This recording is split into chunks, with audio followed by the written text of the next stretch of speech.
안녕하세요.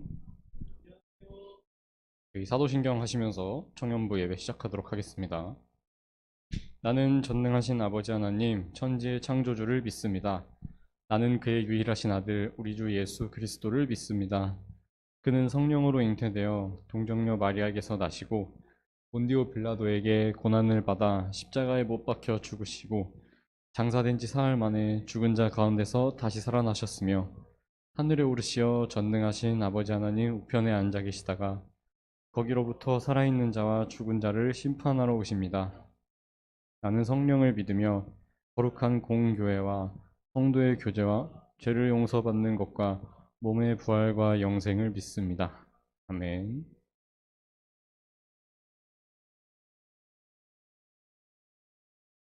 네, 여는 찬양으로 성령이여 내 영혼을 찬양할 텐데 저희가 세상 살아가는 가운데 많은 유혹과 어려움, 하나님이 좋아하시지 않는 일들이 저희를 둘러싸고 있지만 그런 유혹을 다 이기고 하나님의 뜻대로 살아갈 수 있는 저희 청년부가 될 수 있도록 기도하면서 찬양하도록 하겠습니다. 성령이여 내 영혼을 찬양하도록 하겠습니다.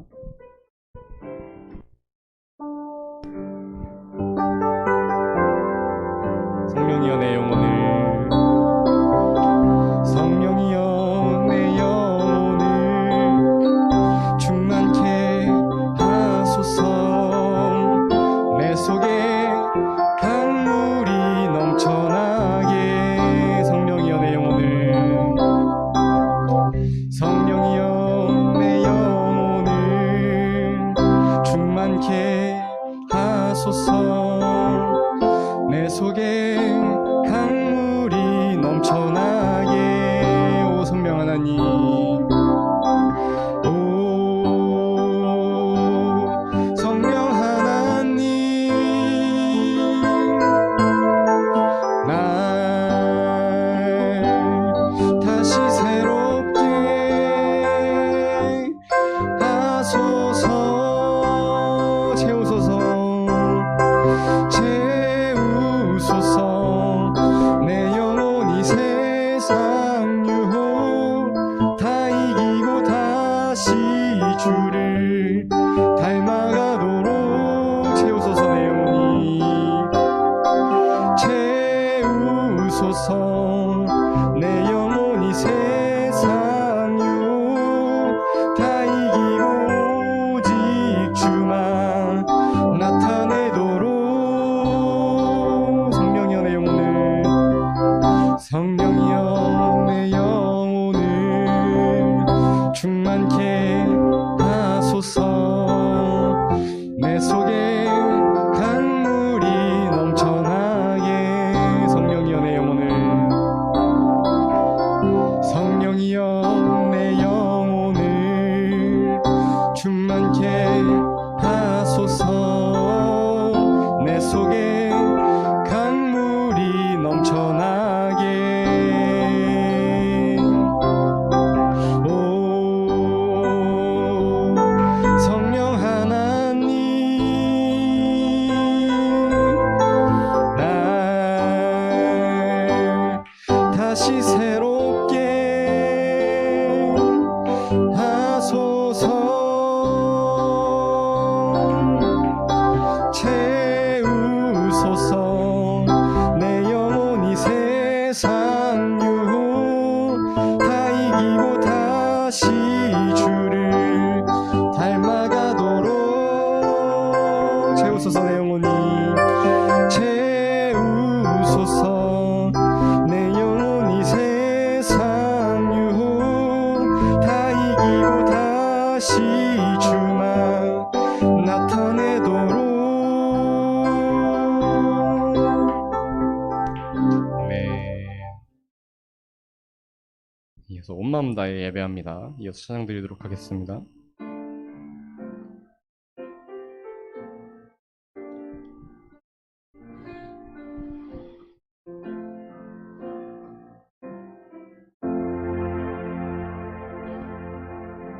주님과 함께하는 이 고요한 시간, 주님의 보좌 앞에 내 마음을 쏟네.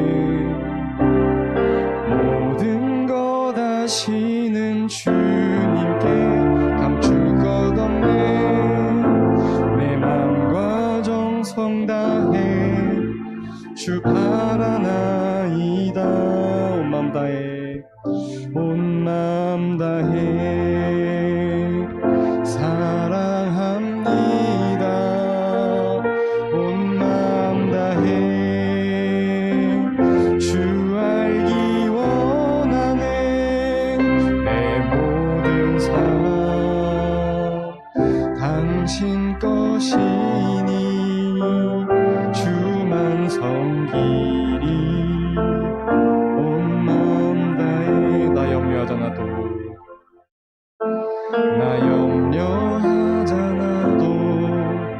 내 쓸 것 아시니 나 오직 주의 얼굴 구하게 하소서 다 이해할 수 없을 때라도 감사하며 날마다 순종하며 주 따르오리라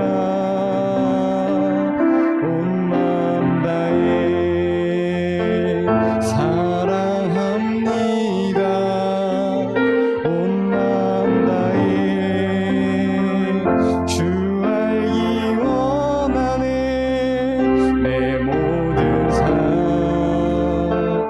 당신 것이니 주만 섬기리 온 마음 다해 온 마음 다해 온 마음 다해 사랑합니다 온 마음 다해 주 알기 원하네 내 모든 삶 당신 것이니 주만 섬기리 온 마음 다해 완전하신 나의 주 의의 길로 날 인도하소서 행하신 모든 일 주님의 영광 다 경배합니다 완전하신 나의 주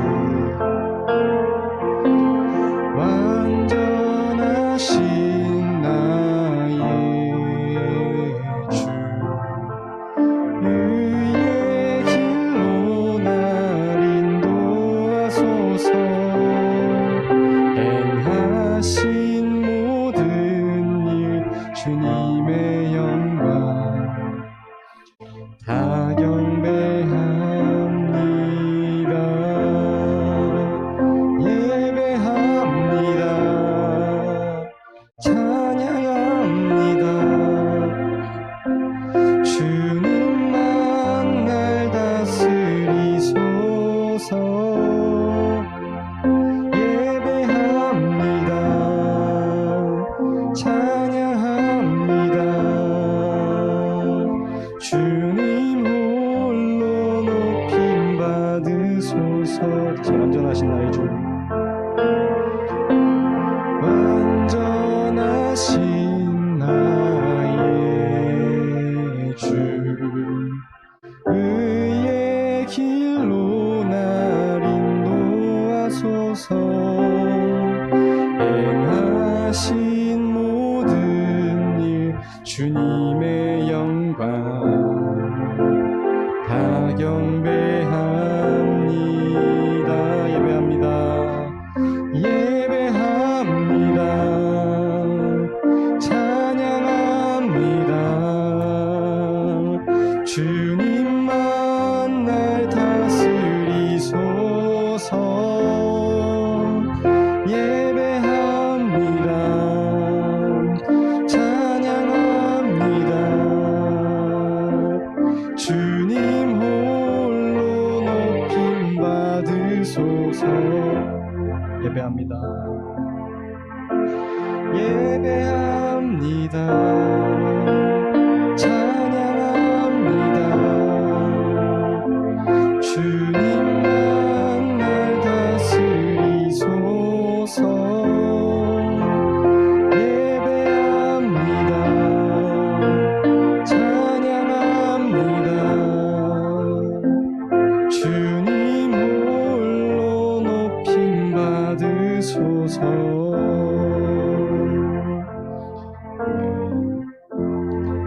정창진 형제 대표 기도해 주시겠습니다.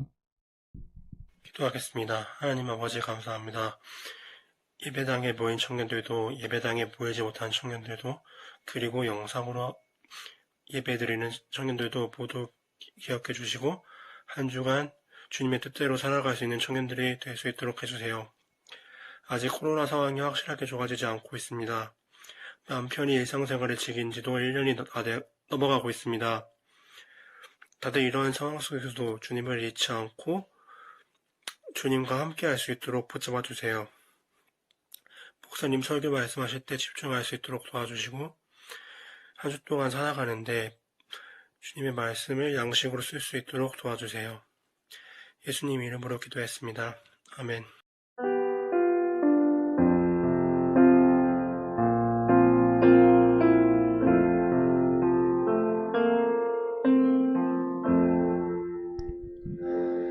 할렐루야, 반갑습니다. 오늘 2월 마지막 주일, 또 이제 내일부터 3월 시작되는 이 귀한 주일에 우리 함께 청년부 예배로 모였습니다. 네, 주님의 은혜가 우리 청년들 모두에게 함께 있기를 소망합니다. 오늘 우리가 함께 말씀을 볼 본문은 갈라디아서 5장 16절에서 26절까지 말씀입니다. 갈라디아서 5장 16절부터 마지막 절 26절까지 말씀. 이제 갈라디아서 설교 기회가 이제 오늘까지 3번 정도 남은 것 같습니다. 아마 앞으로 2주 후쯤에는 이제 갈라디아서가 다 마칠 것 같은데요. 우리 후반부 특별히 우리의 행동에 대해서 교훈하고 있는 그 본문을 우리가 함께 보고 있습니다. 갈라디아서 5장 16절에서 26절 우리 한 절 한 절 한 목소리로 마음을 집중해서 한번 읽어보도록 하겠습니다. 내가 이르노니 너희는 성령을 따라 행하라. 그리하면 육체의 욕심을 이루지 아니하리라.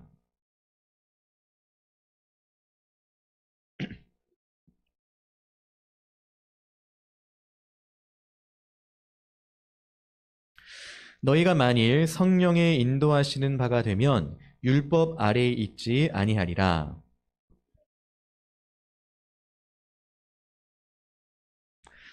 우상 숭배와 주술과 원수 맺는 것과 분쟁과 시기와 분냄과 당 짓는 것과 분열함과 이단과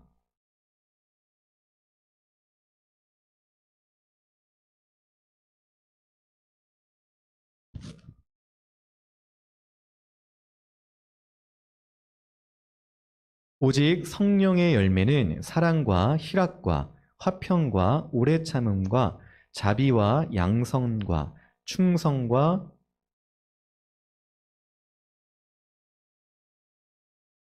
그리스도 예수의 사람들은 육체와 함께 그 정욕과 탐심을 십자가에 못 박았느니라. 함께 읽죠. 헛된 영광을 구하여 서로 노엽게 하거나 서로 투기하지 말지니라. 아멘. 네, 오늘 이 본문의 말씀을 가지고 우리 성령을 따라 행하라 하는 제목으로 함께 은혜를 나누기를 소망합니다. 우리가 지금 계속해서 갈라디아서를 통해서 하나님의 구원이 믿음으로 우리에게 주어지고 또 그 믿음을 통해서 구원, 그리고 성령, 그리고 예수 그리스도의 의로움이 우리에게 주어진다는 것을 배우게 됩니다. 계속해서 믿음의 삶과 율법을 지키는 삶, 구원을 어떻게 하면 얻을 수 있을까에 대해서 믿음으로 얻는가, 율법을 지키는 걸로 얻는가, 이 대조를 계속해서 해왔지요. 이제 5장에서 우리가 지난주에도 한번 봤지만 5장에서부터는 그러면 율법을 따라 사는 삶은 어떤 것이고 성령, 믿음을 따라 사는 삶은 어떤 것인가, 우리의 행동에 대해서 이제 바울 사도가 권면을 하고 있습니다. 1차적으로는 갈라디아 교회 성도들에게 우리가 율법으로 사는 삶이 아니라 믿음으로 사는 삶이 바로 이런 것이다를 알려주는 것이고요. 오늘 2021년을 살아가는 우리에게도 동일하게 우리가 구원을 받았다면, 믿음이 있다면, 하나님의 백성이라면 이런 것을 피하고 이런 것을 행해야 한다는 것을 가르치고 있는 본문이라고 할 수가 있겠습니다. 우리가 이제 오늘 본문에서도 이제 살펴보겠지만 앞에서 율법을 따라 사는 게 아니다.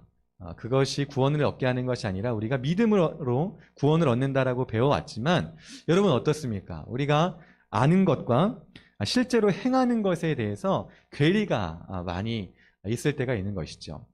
실제적인 지침들이 그래서 필요한 것이고 그것들을 보면서 자기 자신을 이제 점검할 수 있는 그런 점검 노트가 필요한 것입니다. 오늘 본문이 바로 그런 부분이라고 할 수 있습니다. 지금 갈라디아 교회에 들어온 이 거짓 선생들 그리고 그들의 가르침이 무엇이 잘못되었는지 그리고 그 결과가 무엇인지를 알게 할 필요도 있고요. 또 우리가 진짜로 행해야 될 것을 알려주려는 의도도 있다는 것이지요. 우리가 일반적으로 이렇게 한번 생각해 보면 좋겠어요. 우리가 아는 것이 있지만 그것을 행하는 것이 얼마나 어려운 일인가. 이걸 생각할 때 좀 쉽게 그런 예를 들 수 있을 것 같아요. 지난 주간 여러분 살아가면서 혹시 야식 드신 적 있으신가요? 야식. 라면이든지 치킨이든지 피자든지 족발이든지 이런 야식들을 여러분 혹시 드신 적 있습니까? 저는 지난 이제 금요일 금요 기도회 끝나고 집에 갔는데 저녁을 분명히 맛있게 잘 먹었거든요. 근데 출출하더라고요. 근데 라면이 이제 먹고 싶은 생각이 들었어요. 마침 또 TV에서 라면을 후루룩 짭짭 먹는 장면이 나오니까 막 더 그런 거죠. 사실 제가 이제 몸무게가 좀 빼야 돼가지고 이제 몸무게를 지금 빼고 있는 중이에요. 2kg 빼는 게 얼마나 힘든지 빼고 있어요. 그런데 어떻습니까? 알아요. 지금 이거 내가 이 시간에 11시가 넘었는데 라면을 먹으면 분명히 내일 아침에 후회할 거예요. 그렇죠? 나 다이어트 하고 있는데 또 분명히 속이 안 좋을 텐데 그럼에도 불구하고 라면을 먹고자 하는 욕구가 얼마나 강한지 제가 먹었을까요? 안 먹었을까요? 네, 먹었어요. 맛있게 먹었습니다. 그리고 토요일 아침에 어제 아침에 엄청 후회했습니다. 여러분도 혹시 이런 경험 있지 않은가요? 분명히 내가 이 행동을 하면 후회할 걸 알아요.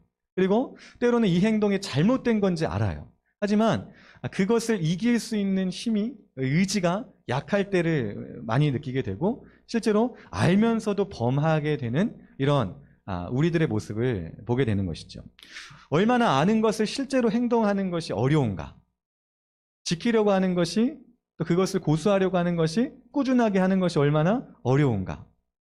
그 결과를 알면서도 나쁜 결과를 알면서도 하게 되는 내 모습을 발견할 때가 참 많이 있다는 것이죠.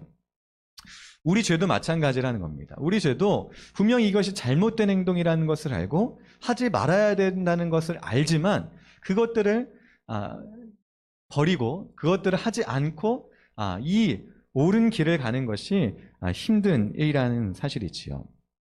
그것을 견디는 우리의 의지와 우리의 결심이 약하다는 것을 많이 느끼게 됩니다. 우리가 예수 그리스도를 믿고 하나님의 자녀가 되고 구원을 얻었지만 실제로 우리의 삶에서 이런 죄와 싸우는 것이 쉽지 않다는 것을 매번 느끼게 되는 것이지요. 그런데 이렇게 내가 예수님 믿는다고 하지만 구원을 얻었다고 하지만 이렇게 죄와 싸우는 것이 힘들고 어기고 죄를 범하는 모습을 보면서 정말 내가 이게 맞는가? 정말 이렇게 살아가는 것이 맞고 하나님의 백성이라고 말하는 것이 맞는가? 이런 의문이 들 때가 있는 것이지요. 그런데 여러분 오늘 본문은 우리에게 그러한 고민 속에서 그러한 갈등 속에서도 결코 실망하고 좌절하고 낙심하지 않게 하는 그런 비밀이 숨어 있습니다. 우리가 그럼에도 불구하고 그런 연약함과 그런 의지의 부족함에도 불구하고 우리가 하나님의 자녀라고 말할 수 있는 그리고 그것을 벗어날 수 있는 비결이 오늘 이 갈라디아서 5장 16절에서 26절 가운데 나온다는 것이죠. 한번 그 비결을 여러분이 말씀 속에서 찾아보기를 원합니다. 오늘 보면 16절에서 두 가지 일이 대조가 되고 있습니다. 하나는 성령을 따라 행하는 삶이고요. 하나는 육체의 욕심을 이루는 삶입니다. 바울 사도는 딱 두 가지로 나누고 있습니다. 율법을 따라 사는 삶과 믿음으로 사는 삶을 성령을 따라 행하는 삶과 율법의 욕심을 이루는 삶으로 나누고 있는 것이죠. 모든 인간이 두 면 위에서 벗어나는 사람이 없다는 것입니다. 성령을 따라 행하든지 아니면 율법의 욕심을 이루는 삶을 살든지 이 두 기준을 바울은 두고 있습니다. 우리가 앞에서 계속해서 봤듯이 믿음으로 구원을 얻은 사람들, 또 그 의로움과 또 그 성령으로 함께하는 사람들은 당연히 성령을 따라 행하는 삶을 사는 것이고요. 율법을 지켜서 구원을 얻고자 하는 사람들은 결국 율법의 욕심을 이루는 것을 원하는 이 삶을 살아간다는 것. 이것이 바울의 구분입니다.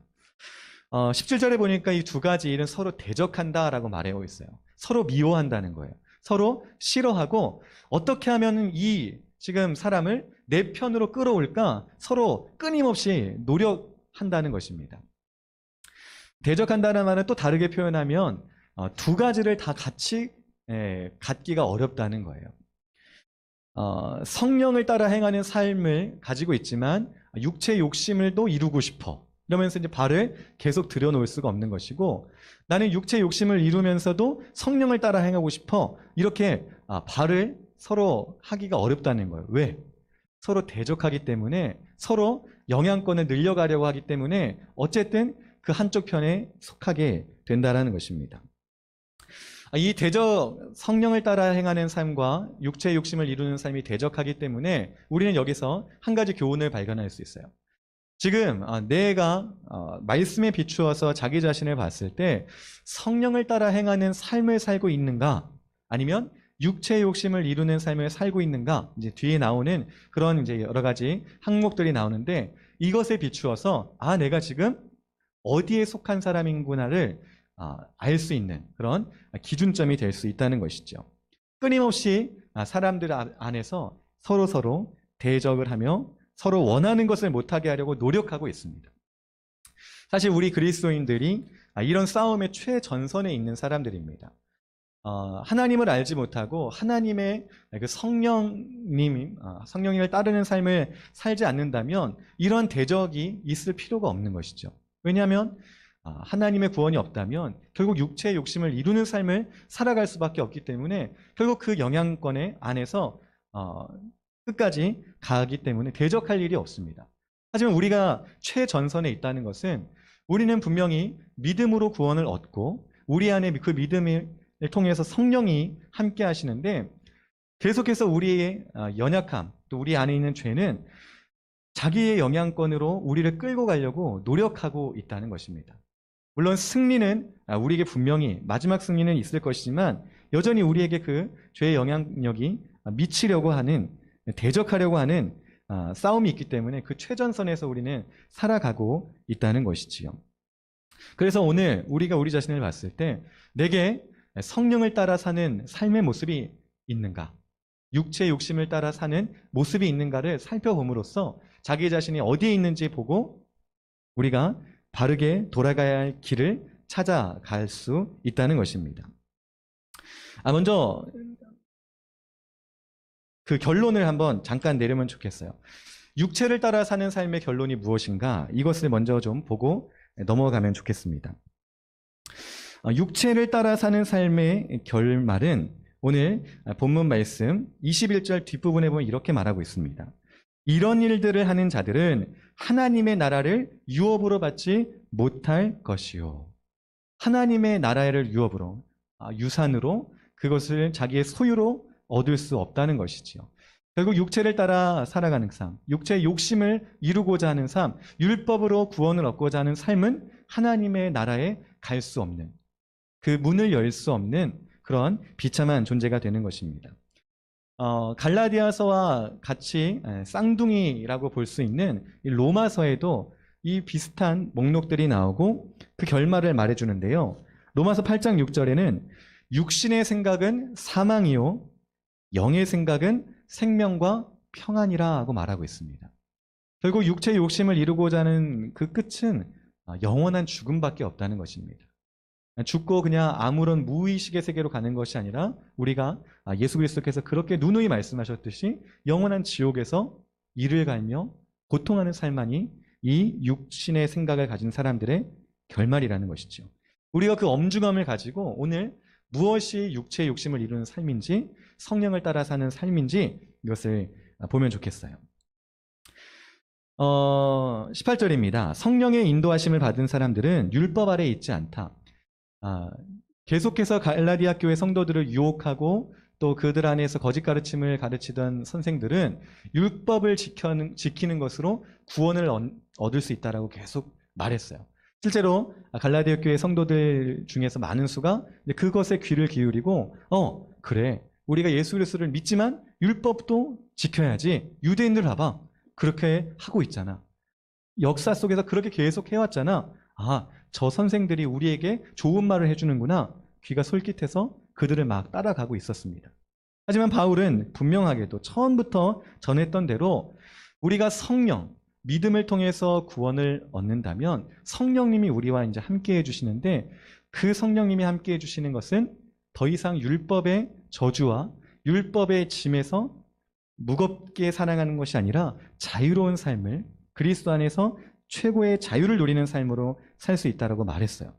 18절에서도 우리가 이제 성령의 인도하심을 받는다면 율법은 우리에게 더 이상 영향을 끼칠 수 없다라고 말하고 있죠. 율법의 그 죄의 저주를, 선고를 더 이상 우리가 받지 않아도 된다라는 것입니다. 그렇다면 육체의 욕심을 이루는 삶은 바울이 무엇을 들고 있을까? 19절에서 21절의 말씀입니다. 여러분 잘 생각해 보세요. 지금 율법을 지키는 것으로 구원을 얻을 수 있다라고 거짓 선생들이 말했잖아요. 그런데 그 선생들이 와서 한 일들이 무엇이냐면 지금 19절에서 21절까지 나오는 행동들을 했다는 거예요. 이건 놀라운 일입니다. 왜냐하면 하나님을 믿는 구원, 하나님의 구원을 얻기 위한 삶을 살아가는 것 같은데 실제로 그들의 삶에서 나타나는 일들은 19절에서 21절의 말씀이라는 거예요. 우리가 성령을 따라 행하지 않는다면 이러한, 아무리 우리가 잘 살아보려고 하고 구원을 얻어보려고 하고 또 우리가 최고의 좋은 모습으로 살려고 한다 하더라도 이러한 육체의 욕심을 이루는 삶밖에 살 수 없다는 것을 바울이 보여주고 있는 거예요. 그들의 모습들이 어땠을까? 19절에서 21절에 많은 사람들이, 많은 성경학자들이 이 많은 항목들 한 18가지, 17가지 정도, 15가지 정도 되는데 크게 4가지로 이제 구분을 합니다. 첫 번째는 우리가 성적인 죄를 짓는 욕심을 이루는 삶을 산다. 또 두 번째는 종교에서 타락한 종교상의 모습들이 나타난다. 그리고 세 번째는 크게는 이제 인간관계 속에서 죄를 범하게 되는데 다른 사람과의 관계 속에서 범하는 죄가 있고 내 안에서 범하는 죄가 있다. 이렇게 성과 종교와 대인관계 그리고 내 내면에서 범하는 죄, 이 4가지의 욕심을 이루는 모습들을 바울이 지적하고 있습니다. 이것을 다 설명하려면은 이제 시간이 많이 가겠죠. 그래서 간단하게 한번 살펴볼까요? 먼저 성적인 욕심을 이루고자 하는 삶을, 육체 욕심을 이루는 삶을 살아가는 사람들이 범하게 되는데 첫 번째는 음행입니다. 이 음행이란 말은 헬라어 그리스 말로 포르네이아라는 말이라고 해요. 이것을 우리가 영어로 이제 넘어왔을 때는 포르노그라피가 됩니다. 성경에서는 음행에 대해서 하나님께서 정말 미워하는 모습들을 우리가 자주 보게 됩니다. 창세기부터 시작해서 그리고 특별히 이스라엘 백성들을 구원해 내셔서 가나안 땅에 들이실 때 하나님께서 누누이 경고하셨던 것이 너희가 가나안 땅에 살고 있는 사람들의 음란한 모습, 음행을 따라하지 말라라고 분명히 말씀하셔요. 오죽하면은 광야에서 40년 동안 막 방황하면서 살아갈 때 옆에 있던 이방 사람들과 유대인들이, 이스라엘 사람들이 이제 영적인 이제 간음, 실제적인 육체적인 간음도 막 범하는 거예요. 그때 하나님께서 너무 이제 화가 나셔서 그 이스라엘 그 모인 무리 안에 전염병을 보내시기도 하죠. 그 음행을 하는 사람이 제사장의 아들이 창으로 찔러 죽였을 때야 그 전염병을 그곳에서 멈추게 하십니다. 이스라엘이 가나안 땅에 들어가서도 많은 범죄들을 하지만 우상 숭배와 쌍벽을 이루는 이런 음란한 음행의 일들을 할 때 하나님께서 무서운 심판을 내리시는 것을 보게 됩니다. 그런데 바울이 지금 말하고 있는 육체의 욕심을 이루는 삶을 우리가 살아서는 안 되는데 갈라디아 교회에게 첫 번째 하고 있는 명령이 바로 이 음행이라는 것이죠. 바울은 하나님의 뜻을 너무나 잘 알고 있었던 사람이에요. 하나님께서 우리 인간을 바라보실 때 하나님을 섬기는 일과 못지않게 인간 속에서도 하나님이 주시는 바른 관계를 맺어야 하는데, 그렇지 못한 관계를 맺을 때 얼마나 비참한 존재로 떨어질 수밖에 없는지를 잘 알았기에 바울은 음행을 멀리하라고 말하고 있습니다. 이어서 더러운 것, 이것은 이제 음행과 비슷하지만 어떤 성경학자들은 혼인 전에 하게 되는 성적인 타락의 모습들을 말한다고도 하지요. 호색, 성적으로 지나치게 과도하게 자제력을 잃어버리고 쾌락을 추구하는 모습들을 이 호색에 담고 있습니다. 성적인 음행과 더러운 것과 호색하는 이 욕심을 이루는 것이 결국 율법을 이루어서 구원을 얻고자 하는 사람들에게 나타나는 모습이라고 말하고 있어요. 분명히 구원을 위해서 살아가려고 하지만 결국 그들이 성령을 따르지 않는다면 이런 성적인 죄 앞에서 무너질 수밖에 없다는 것을 말해주고 있는 것이지요. 두 번째로 큰 타이틀, 종교적인 범죄를 저지르게 됩니다. 그 종교적인 타이틀에서 첫 번째는 우상숭배이지요. 하나님만 사랑하고 그분만 예배해야 되지만 그분과 동일하게, 아니면 그분 하나님 외에 다른 신을 섬기는 것, 이것이 육체의 욕심을 이루는 사람들의 모습으로 나타나고, 두 번째는 주술이라고 말하고 있습니다. 헬라어로는 파르마케이아라는 단어인데요.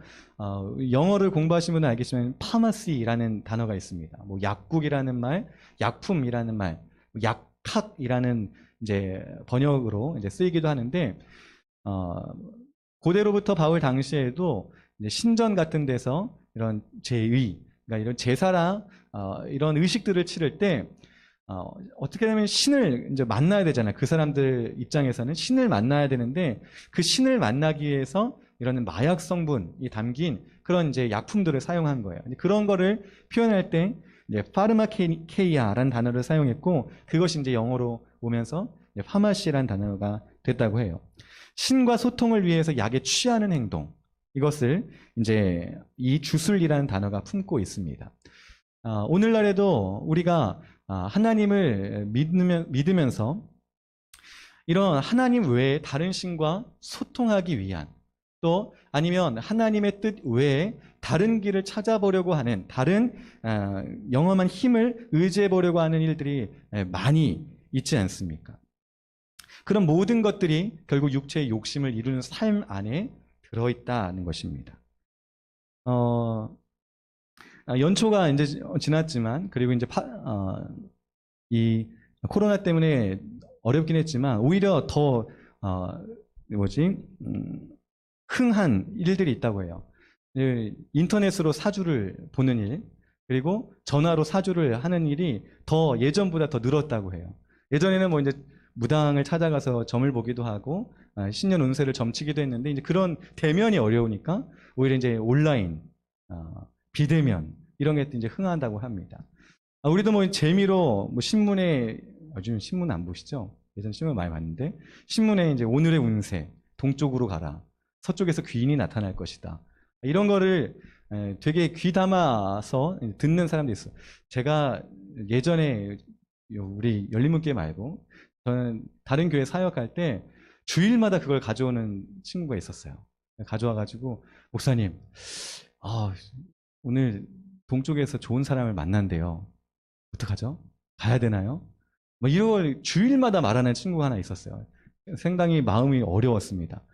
그 동쪽이 지금 여기 교회야, 나를 만났잖아, 막 이렇게 말하기도 했는데, 하나님을 믿으면서도 그거 하나님의 뜻 외에 다른 길을 찾아보려고 노력하고, 또 그거보다 더 직접적인 것을 요구하면서 따라가려고 하는 모습들이 있다는 것이죠. 세상은 그것을 뭐 나쁘다고 말하지 않고 하나의 즐길거리도 생각하기도 합니다. 하지만 오늘 우리에게는 그것을 주의 깊게 또 잘 생각해 봐야 하는 것이죠. 그것이 주술이라는 의미 안에 신과 소통을 위해서 무언가 하려는 그런 모습이 아닌가, 하나님 외의 신과 소통하려는 그런 모습이 아닌가 생각하게 됩니다.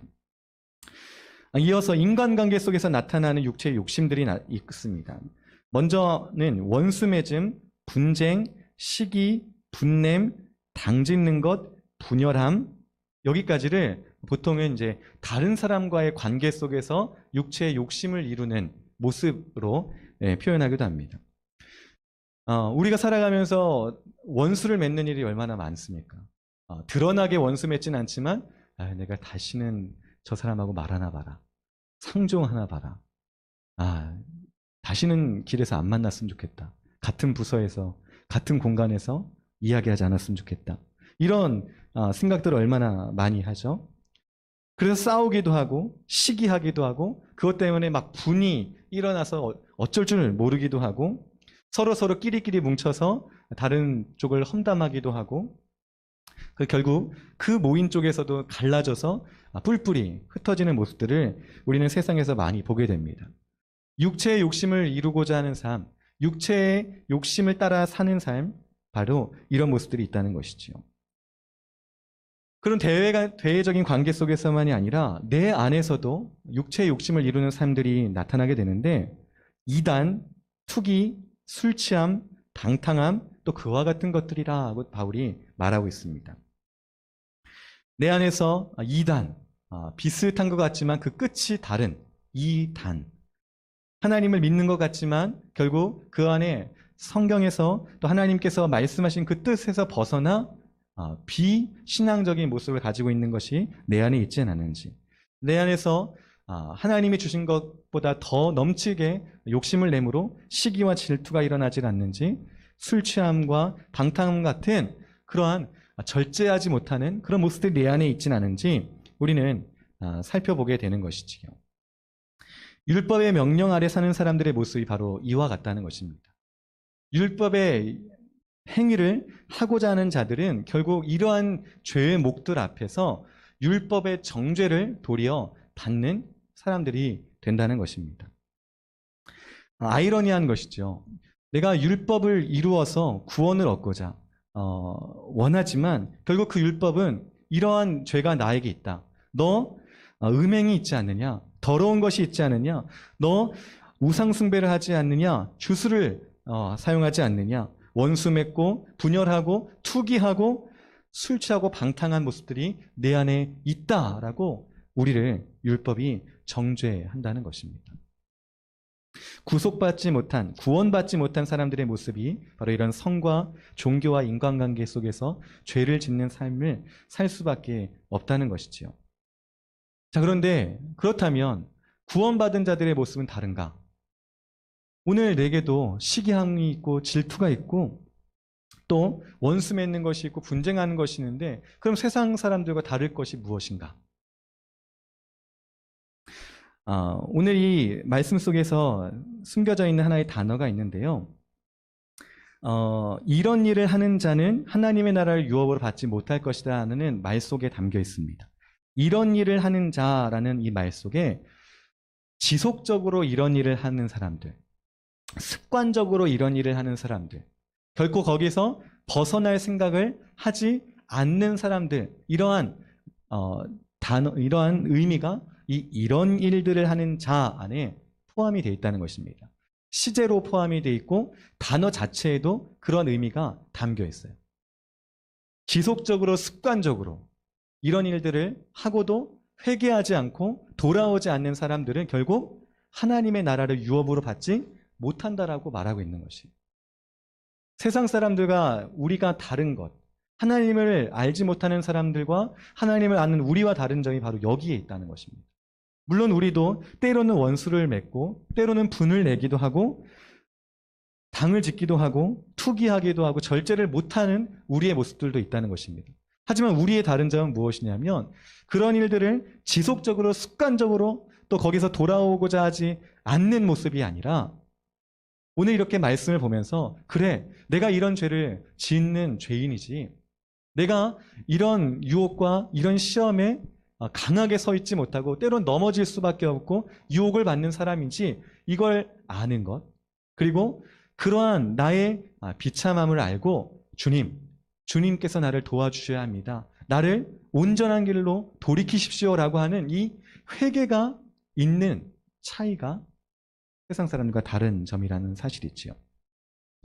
이런 일을 하는 자, 지속적으로 습관적으로 돌이키지 않는 자들은 결국 하나님의 나라를 유업으로 받을 수 없다라는 것이 바울의 선언이에요. 오늘 우리는 그 선언에서 그 선언과 관계가 없는 사람들이 되기를 원합니다. 신학자 중에 아이언사이드라는 분이 계시는데 그분이 이런 말을 했어요.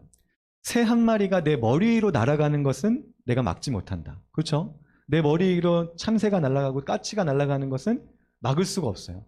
그런데 그 새가 내 머리에 둥지를 트는 일은 내가 막을 수 있다. 여러분 중에 혹시 길에 서가지고 나무처럼 서서 새가 내 머리에 둥지 다 짓고 알 까고 부화하고 날려보내기까지 가만히 계신 분 있어요? 한 분도 없죠? 내 머리에 둥지를 트는 것은 막을 수 있다라고 말했어요. 그 말이 뭐냐? 내가 내 안에 여전히 죄성으로 인해서 이런 죄들을 범할 수 있는 것을 막을 수는 없어요. 물론 이제 막고 노력하고 꾸준히 경건한 생활을 해야겠죠. 하지만 때로 우리가 넘어지는 게 사실이에요. 그럴 수 있는 건 사실이지만 그것이 지속적으로 습관적으로 그리고 거기서 돌이키지 않는 삶을 사는 것은 우리가 막을 수 있다는 거예요. 말씀을 보면서 이게 죄였구나. 이게 내 연약함이었고 이게 돌이켜야 되는 부분이었구나. 알고 돌이킬 수 있는 그러한 기회, 은혜가 우리에게 있다는 것이죠. 오늘 하나님의 나라를 유업으로 받지 못하는 사람들, 바울 사도가 경계하라. 내가 전에 경계했듯이 경계한다. 말하는 것은 너희가 지금 비록 그런 일들에 빠져 있고 육체의 욕심을 이루는 삶에 너희들이 들어가 있지만 거기서 돌이킬 수 있는 기회가 있다. 돌이켜야 한다. 주님의 은혜를 구하라고 말하고 있는 것입니다. 하나님께서는 아담과 하와가 죄를 짓고 에덴 동산에 쫓겨나고 그리고 그 아들들 가인과 아벨이 태어났죠. 근데 이 가인이 아벨을 되게 미워했어요. 아벨이 참 의인이었거든요. 이 아벨의 재산을 받으시고 내 제사를 하나님께서 안 받으셔. 막 시기와 분냄이 있었어요. 그때 하나님께서 가인에게 뭐라고 하셨냐면 죄가 너를 다스리고 싶어 하여도 너는 죄를 다스리라. 이겨야 한다라고 말하고 있습니다. 우리에게 말씀하신 하나님의 음성이 그것이라는 것이죠.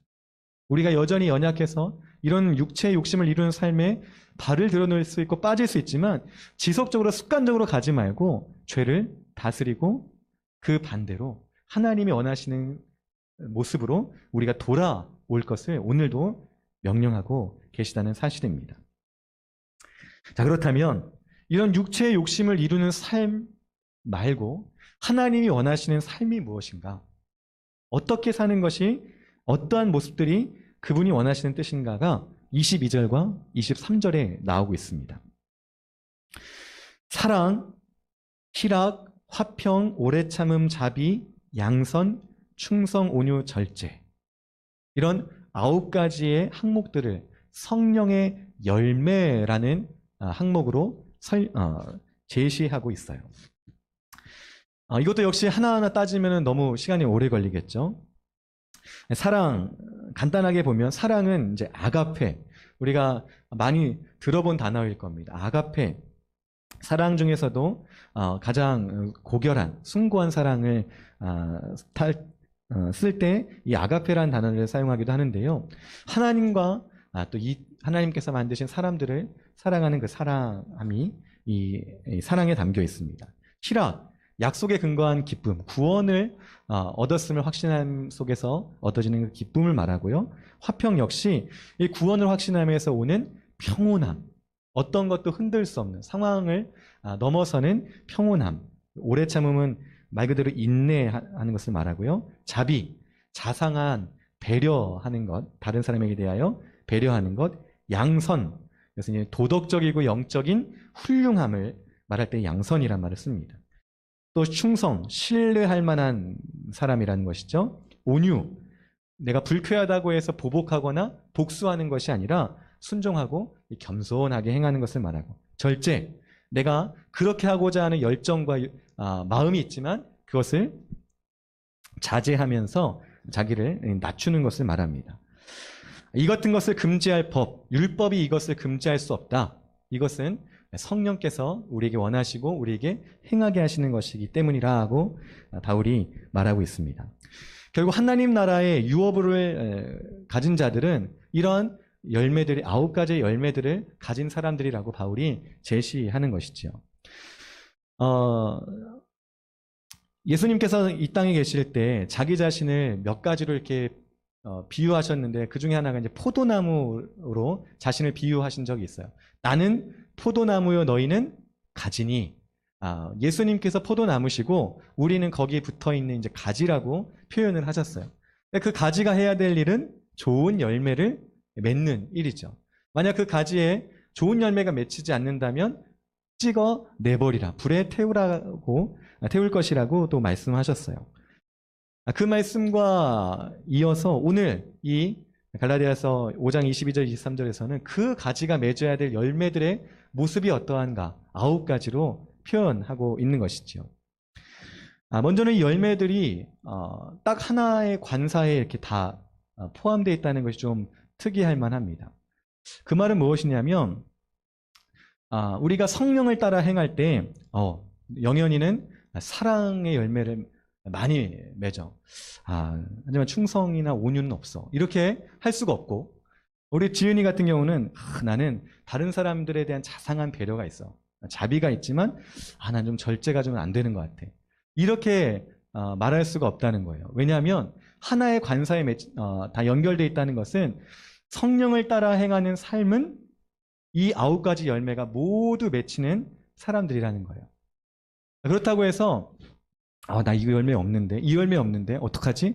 조바심 낼 것이 아니라 이것은 하나님이 우리에게 말씀하시는 것은 우리가 성령을 따라 행할 때 자연스럽게 이 열매들이 맺혀갈 것이라는 것을 약속하시는 거예요.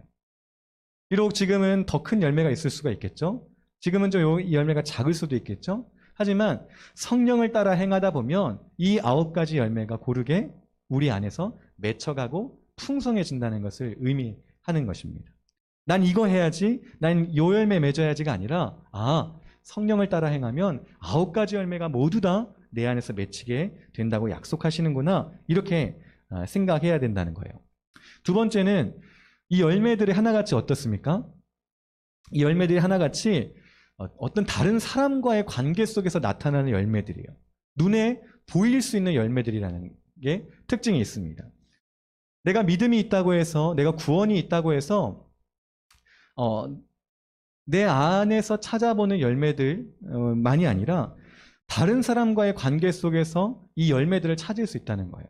쉽게 예를 들어서 우리 청년부 안에서 우리가 서로 사랑할 때, 그리고 비록 이 코로나 시대 속에서 모이기가 힘들고 막 불편하게 영상으로 봐야 되고 또 위험을 무릅쓰고 대중교통을 타고 교회에 와야 되고 이런 모든 행동 속에서도 우리에게 하나님이 주시는 평온함이 있다면 그것이 우리가 성령을 따라 행하는 삶으로 살아가고 있다는 것을 확증해 주죠. 불편해도 힘들어도 인내하면서 하나님의 그 신실하신 약속을 의지하면서 나아간다면 오래 참음의 열매를 우리 안에서 확인할 수 있고요. 또 내가 그전까지는 정말 원수처럼 생각하고 아까 앞에서 본 원수 맺음, 그와 같이 원수처럼 생각이 되지만 그 사람에게 자상한 배려를 하는 모습이 내게서 나타난다면, 그리스도의 사랑을 그들에게 전해주는 모습이 보인다면 그 모습 속에서 우리가 성령을 따라 행하는 삶을, 그 열매를 확인할 수 있다는 거예요. 왜 바울이 내 내면에서만 발견할 수 있는 온유나 절제만이 아니라 사랑과 희락과 화평과 자비와 양심, 이런 대인관계 속에서 나타나는 모습을 우리에게 제시할까? 하나님은 왜 우리에게 그것을 제시할까? 우리로 믿음을 확인할 수 있는, 또 우리에게 믿음이 있음을 서로 느낄 수 있는 이것을 우리에게 보여주고자 하셨던 것이요. 내 내면에서만 발견하는 것이 아니라 내 외부에서 서로의 관계 속에서, 행동 속에서 이 열매들을 우리가 발견할 수 있다는 것입니다. 세 번째로 당시의 그런 배경에서 좀 살펴본다면 이 항목들이 좀 낯선 개념입니다. 오늘 우리에게는 사랑, 그래요, 온유, 절제, 이런 거 참 좋은 거잖아요. 하지만 이 당시에는 이런 항목들이 그 당시 사람들이 생각하는 덕과 관계가 별로 없었어요. 예를 들어서 사랑과 이 온유 같은 개념은 당시에 이제 사람들이 생각할 때, 야, 이건 정말 우리가 추구해야 될 덕이다라고 하는 항목들에서 빠져 있는 것이에요. 특별히 이제 로마가 아주 강성한 시대니까 로마 황제들에게 이제 황제라면 갖추어야 될 덕목이 있어야 한다. 이제 덕목들이 이게 쭉 나열이 되는데 그 중에서 사랑과 온유 같은 경우는 찾아볼 수가 없다 그래요. 오늘날로 보면 좀 너무 저거잖아요. 이해가 안 되잖아요. 그렇게 큰 제국을 다스리려면, 사람들을, 백성들을 잘 다스리려면 사랑이 많아야 되고 또 아주 온유해야지 이렇게 생각이 되는데 당시에는 그것이 군자의 덕목이 아니었던 거예요. 당시 황제들에게 요구됐던 덕목들은 용기, 지식, 인내, 절제. 이거는 이제 성령의 열매도 있지만 이런 항목들이었어요. 바울이 이런 항목들을 제시하고 특별히 이제 예수님께서 사랑을 제시했던 것은 당시에 세상과는 반대되는 그런 하나님 나라를 제시하신 것이지요. 하나님 나라와 세상 나라가 두드러진 차이점이 이 사랑과 온유 같은 것에서 나타난다는 거예요. 하나님 자체를, 하나님은 당신님을 사랑이라고 표현하셨어요. 하나님은 사랑이시라. 사랑 자체, 사랑의 장본인이라고 말씀하시죠. 그 사랑의 장본인이신 하나님께서 다스리는 나라는, 그가 통치하신 나라는 당연히 사랑이 가득한 나라일 것입니다. 사랑의 기초에 있고 사랑으로 시작되고 사랑으로 마치는 나라가 하나님의 나라인데 세상과는 다른 그런 모습들을 보여주는 것이지요. 온유 역시 그렇습니다. 나약한 사람들이나 가질 법한 수치스러운 악덕이라고까지 당신은 생각했어요. 온유, 용서하고 인내하고 겸손하게 행하는 것을 당시 사람들은 이건 정말 수치스러운 일이야. 어떻게 그런 덕을 가질 수가 있어? 이렇게 생각했지요. 하지만 우리 주님이 어떠셨습니까? 누구보다 온유하시고 누구보다 겸손하신 분이셨어요. 세상과는 정말 반대에 계셨지요. 오늘 우리에게도 말씀하십니다. 비록 세상과는 우리가 다른 길로 보일지 모르지만 우리는 하나님이 원하시는 그 길 안에서 성령을 따라 행하는 삶을 살아야 한다고 말씀하시는 것이지요. 자, 이제 말씀을 좀 이제 정리하려고 합니다. 오늘 이 두 가지의 내용들이 서로 대조가 되고 있습니다. 육체의 욕심을 이루는 삶과 성령을 따라 행하는 삶. 그런데 두 가지에는 정말 큰 차이점이 있습니다. 육체의 욕심을 이루는 삶은 결국 행위의 주체가 누구냐면 내가 됩니다. 내 욕심, 내 육체의 욕심을 이루는 삶을 살아가는 것이죠. 하지만 성령을 따라 행하는 삶은 그 주체가 누구냐? 내가 아닙니다. 말씀 그대로 보면 성령님이 주체가 되십니다. 우리가 믿음을 가지고 구원을 얻었다면 우리 안에서 행하시는 분이 예수 그리스도시고 이끄시는 분이 성령님이셔서 성령님이 우리에게 이 열매들을 맺도록 힘을 주시고 지혜를 주시고 용기를 주시고 인도하신다는 것. 이것이 성경이 우리에게, 하나님이 우리에게 갖춰주시는 말씀이라는 것입니다. 나무가 열매를 맺을 때 그 나무가 생각해보면 나무가 내가 이 열매를 맺어야지 해서 맺는 게 아니에요. 사과나무인데 내가 배를 맺어야지 해서 배를 맺을 수 있는 게 아니죠. 내가 귤나무인데 내가 양파를 맺을래. 그럴 수가 없는 거예요. 그 나무는 그 열매를 맺게 되는 것이죠. 우리가 구원을 얻어서 성령님이 우리와 함께 하신다면 우리가 그런 성령의 열매를 맺을 수 있도록 성령께서 양분을 주시고 때를 맞춰서 열매를 맺게 하신다는 사실입니다. 열매 문제가 아니라 그 나무가 무엇인가가 중요한 것이죠. 우리는 성령이 뿌리내리는 성령의 나무라는 사실을 기억하셨으면 좋겠습니다. 성령의 9가지 열매를 맺으려고 우리가 어떤 점에서는 애를 쓰지 않아도 됩니다.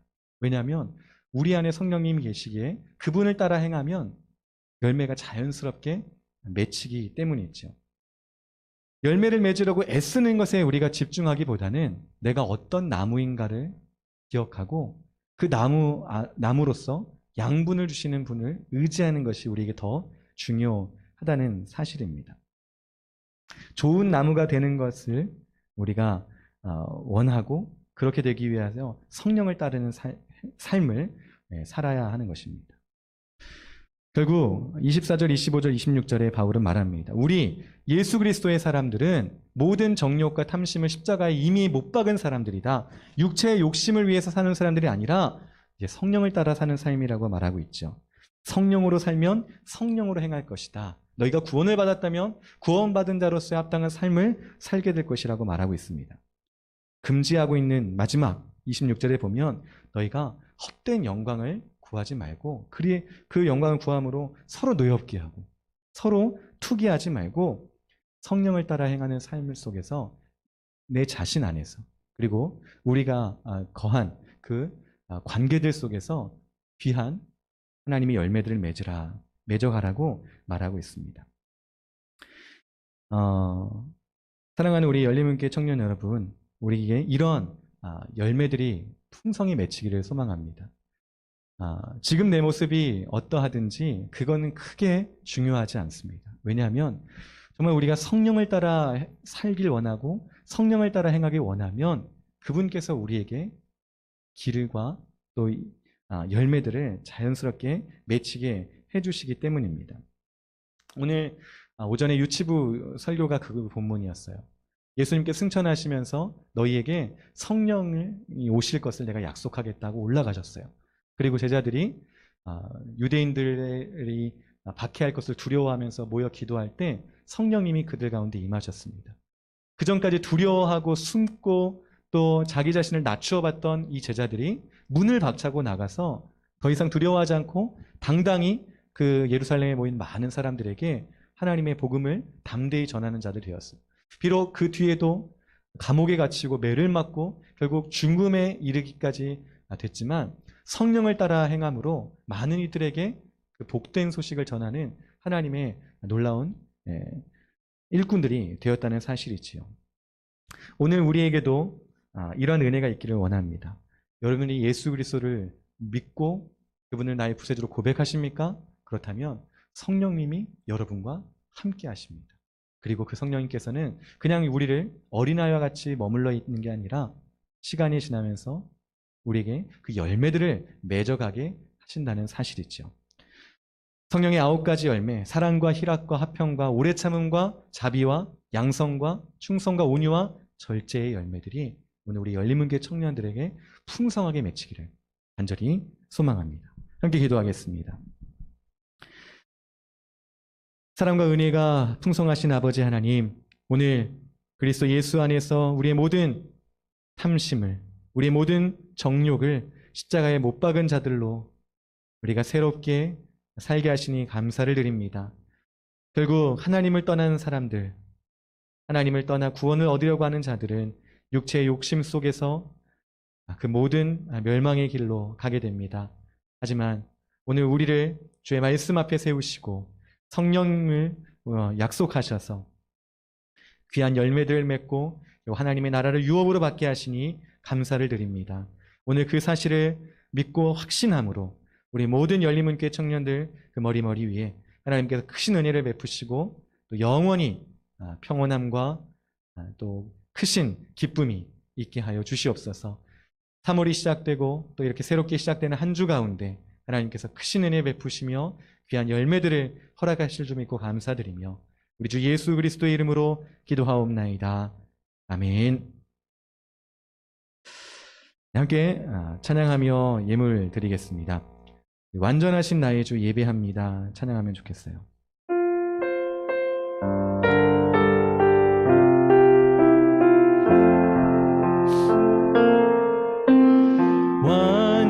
완전하신 나의 주 의의 길로 날 인도하소서. 행하신 모든 일 주님의 영광 다 경배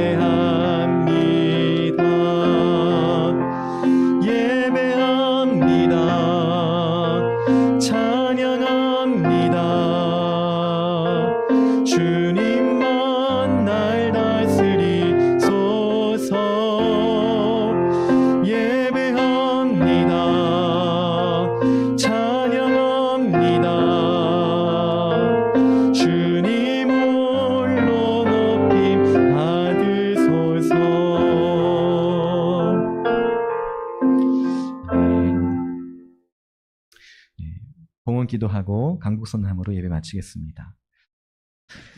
우리에게 행하신 모든 일 속에서 높임과 영광 하나님 홀로 받아 주시옵소서. 이 시간 우리의 몸과 마음, 우리 모든 생각들이 하나님의 다스림 아래에 있게 하여 주시고 겸손함과 또 절제함 속에서 하나님의 그 크신 영광을 볼 수 있는 우리들이 되게 하여 주시옵소서. 지난 한 주간 우리를 먹이시고 또 입히시는 그 모든 은혜 감사드리고 앞으로 또 우리를 인도하실 것을 믿고 확신하며 이 시간 귀한 예물을 드리오니 받아 주시옵소서. 우리가 드리는 그 예물 가운데 우리의 믿음의 고백들을 기뻐 받아주시고 또 우리가 살아갈 모든 상황과 환경 속에서 하나님의 크신 은혜로 우리를 풍성하게 채워 주시옵소서. 지금 이 순간에도 하나님의 도우심이 또 하나님의 자비가 필요한 많은 사람들이 있습니다. 주님, 그들을 주께서 품어주시고 또 우리를 사용하시기를 원하신다면 우리를 사용하셔서 그들에게 주의 사랑을 전할 수 있도록 주님의 풍성함을 전할 수 있도록 우리를 이끌어 주시옵소서. 주님, 오늘 이 자리에 나온 우리 모든 청년들 뿐만 아니라 또 영상으로 함께 예배드리는 모든 청년들 그리고 함께하지 못하지만 주께서 붙드시는 모든 우리 청년들, 형제, 자매들 가운데 늘 함께하시고 믿음의 고백을 함께 드리는 날이 속히 올 수 있도록 주님 역사하여 주시옵소서.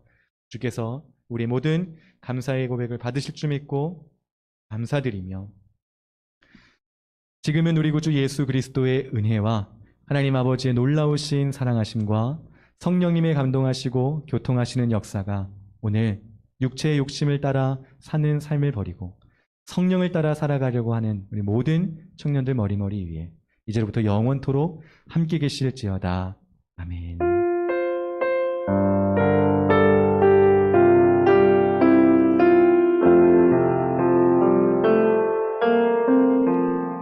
오늘 우리의 예배를 받으실 홀로 영광 받으실 하나님을 찬양합니다. 우리 이제 회장님 나오셔서 광고해 주시겠습니다. 네, 광고하도록 하겠습니다. 저희 온라인 주일 예배가 오후 1시에 진행이 되고 있는데요.